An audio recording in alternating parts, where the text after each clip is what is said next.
ಪಕ್ಷ ಮತ್ತು ಪಕ್ಷದ ಹಿಂದಿನ ಸಿದ್ಧಾಂತ ವಿರೋಧ ವ್ಯಕ್ತಪಡಿಸ್ತಾ ಇತ್ತು. ಆ ಕಾರ್ಯವನ್ನು ನೀವು ಸರಿಯಾಗಿ ಮಾಡ್ತಿಲ್ಲ, ಅದರಿಂದ ನಾವು ಸರಿಯಾಗಿ ಮಾಡ್ತೀವಿ ಅಂತ ಬಂದಂಗಿದೆ ಇದು. ಎಸ್ ಕಶ್ಯಪ್ ನಂದನ್.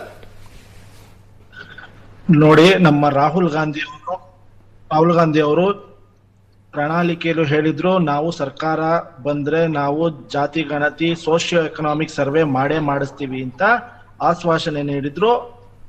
ಅದನ್ನ ಇವತ್ತು ನರೇಂದ್ರ ಮೋದಿ ಸರ್ಕಾರ ಅಕ್ಸೆಪ್ಟ್ ಮಾಡಿಕೊಂಡು ಇವತ್ತು ಅನೌನ್ಸ್ ಮಾಡಿದ್ದಾರೆ, ನಾವು ಸೋಶಿಯೋ ಎಕನಾಮಿಕ್ ಸರ್ವೆ ಮತ್ತೆ ಜಾತಿ ಗಣತಿ ಮಾಡ್ತೀವಿ ಅಂತ. ಹಾಗಾಗಿ ನಾವು ಅವ್ರಿಗೆ ಧನ್ಯವಾದ ಅರ್ಪಿಸ್ತೀವಿ.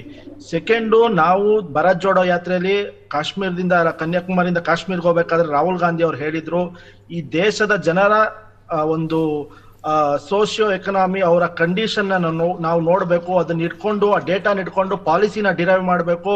ಅವ್ರಿಗೆ access to the power, access to the education system, access to the government services ನ ನಾವು ಅವ್ರು ಕೊಡ್ಬೇಕು ಅಂದ್ರೆ ಈ ತರ ಸರ್ವೆ ಮಾಡ್ಲೇಬೇಕು ಅನ್ನೋದೊಂದು ಅವರ ದಿಟ್ಟ ನಿರ್ಧಾರ ತಗೊಂಡಿದ್ರು.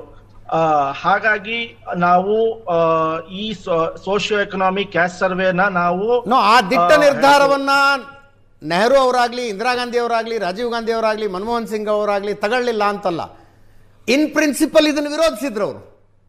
ಇಂದಿರಾ ಗಾಂಧಿ ಅವರಂತೂ ಸ್ವಾತಂತ್ರ್ಯೋತ್ಸವ ಭಾಷಣದಲ್ಲೇ ವೇದಿಕೆ ಮೇಲೆ ನಿಂತು ಹೇಳಿದ್ರು, ಕೆಂಪು ಕೋಟೆಯಿಂದ ಭಾಷಣ ಮಾಡಿದ್ರು.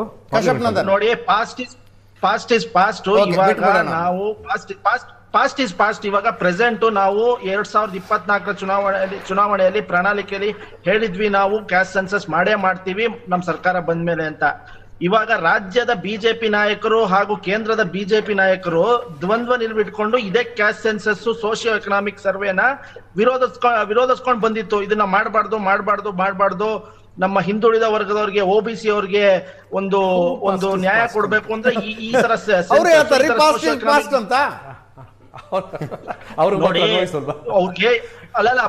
ಅವ್ರಿಗೆ ಏನೋ ಒಂದು ಡೈವರ್ಷನ್ ಟ್ಯಾಕ್ಟಿಕ್ಸ್ ಗೋಸ್ಕರ ಇದನ್ನ ಮಾಡಿದಾರೋ ನರೇಂದ್ರ ಮೋದಿ ಅವ್ರದ್ದು ನಮ್ಗೆ ಅದು ಗೊತ್ತಿಲ್ಲ. ಬಟ್ ಅದೇನ್ ಮಾಡಿದಾರೋ ಮಾಡಿದ್ದು ಒಳ್ಳೇದಾಯ್ತು ಅಂತೀರಿ ನೀವು. ರಾಹುಲ್ ಗಾಂಧಿ ಅವರು ಹೇಳಿದ್ದಾರೆ,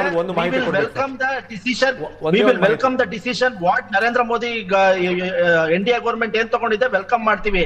ಬಟ್ ಟೈಮ್ ಲೈನ್ ಫಿಕ್ಸ್ ಮಾಡ್ಬೇಕು, ಮತ್ತೆ ಅದರಲ್ಲಿ ಜನಕ್ಕೆ ಏನೇನ್ ಕ್ವಶನ್ ಕೇಳ್ತಾನ ಅದನ್ನ ಸ್ವಲ್ಪ ನಾವು ಅದನ್ನ ಜನಕ್ಕೆ ಗೊತ್ತಾಗ್ಬೇಕು. ನಾವು ಇಲ್ಲಿ ಸೋಶಿಯೋ ಎಕನಾಮಿಕ್ ಸೆನ್ಸಸ್ ಮಾಡಿದಾಗ ನಾವು ಒಂದು 50-55 ಕ್ವಶನ್ಸ್ ಕೇಳಿದ್ವಿ.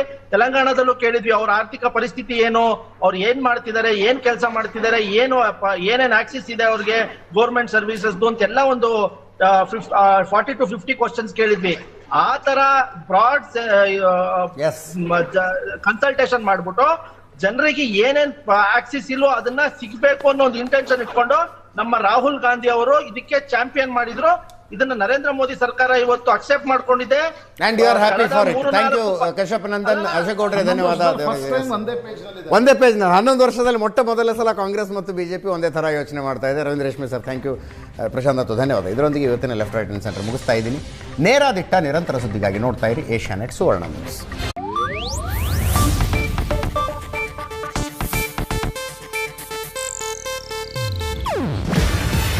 ಇದು ಏಷ್ಯಾನೆಟ್ ನ್ಯೂಸ್ ನೆಟ್ವರ್ಕ್ ಪ್ರಸ್ತುತಿ.